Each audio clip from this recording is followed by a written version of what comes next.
नमस्कार मित्रों, अनंत कथा सागर चैनल में मैं डॉक्टर आदित्य पाराशरी आपके सामने फिर उपस्थित हूँ। पंचतंत्र के चतुर्थतंत्र की कथाओं को लेकर आगे बढ़ाते हुए आज की कथा का शीर्षक है ना घर का ना घाट का।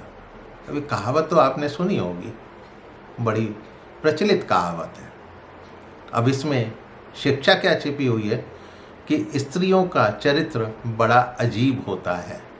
स्वजनों को छोड़कर परकियों के पास जाने से, यानी पराये लोगों के पास जाने वाली स्त्रियां पराये लोगों से भी ठगी जाती हैं। तो कहानी क्या है, देखते हैं।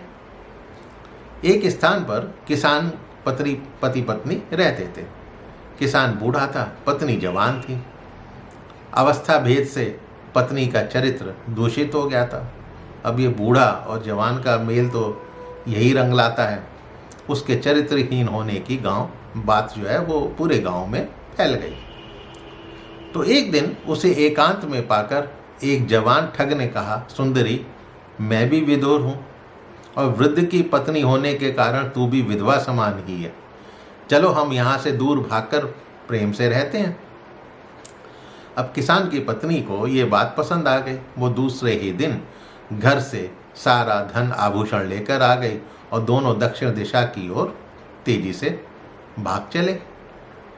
अभी 2 कोस ही गए थे कि एक नदी आ गई, वहां दोनों ठहर गए। अब जवान ठग के मन में पाप था। ये किसान पत्नी के धन पर हाथ साफ करना चाहता था। उसने नदी को पार करने के लिए सुझाव रखा कि पहले वो संपूर्ण धन जेवर की गठरी बांधकर दूसरे किनारे पर रख आएगा, फिर आकर सुंदरी को यानी उस स्त्री को सहारा देते हुए पार पहुंचा देगा। किसान पत्नी तो मूर्ख ही थी, वो बात मान गई।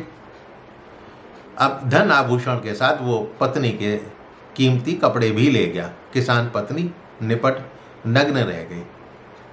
इतने में वहां पे एक गीदड़ी आ गई।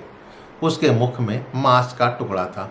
वहां आकर उसने देखा कि नदी के किनारे एक मछली बैठी हुई। उसे देखकर वो मांस के टुकड़ों को भी वहीं छोड़ मछली मारने किनारे तक गई। इसी बीच एक गिद्ध आकाश से उतरा और झपट कर मांस का टुकड़ा दबोच कर ले गया। उधर मछली भी गीदड़ी को आता देखकर नदी में कूद पड़ी। अब गीदड़ी दोनों तरफ से खाली हाथ हो गई। मांस का टुकड़ा भी गया और मछली भी गई। तो उसे देखकर जो किसान कन्या नग्न बैठी थी, नंगी बैठी हुई थी, उसने कहा कि गिद्ध तेरा मांस ले गया और मछली पानी में कूद गई। अब आकाश की ओर क्या देख रही है? तो गीदड़ी ने भी उसका उत्तर देने में शीघ्रता की। बोली, तेरा भी तो यही हाल है। न तेरा पति अपना रहा और ना ही वो सुंदर युवक तेरा बना। वो तेरा धन लेकर वो देख चला जा रहा है। मगर ये कहानी सुना ही रहा था कि एक दूसरे मगर ने आकर सूचना दी कि मित्र, तेरे घर पर भी दूसरे मगरमच्छ ने अधिकार कर लिया है। ये सुनकर मगर और भी चिंतित हो गया। उसके चारों ओर विपत्तियों के बादल उमड़ रहे थे। उन्हें दूर करने का उपाय पूछने के लिए वो बंदर से बोला, मित्र, अब मुझे बता कि साम दाम भेद आदि में से किस उपाय से अपने घर पे अधिकार करूं? तो बंदर कहता है, कृतघ्न, मैं तुझे कोई उपाय नहीं बताऊंगा। अब मुझे मित्र भी मत कह। तेरा तो विनाश काल आ गया है। सज्जनों के वचन पर जो नहीं चलता उसका विनाश अवश्य होता है, जैसे घंटोष्ट्र का हुआ था। मगर ने पूछा, कैसे भाई, क्या कहानी है? तब बंदर ने एक कहानी सुनाई। अब वो कहानी क्या थी वो अगले एपिसोड में।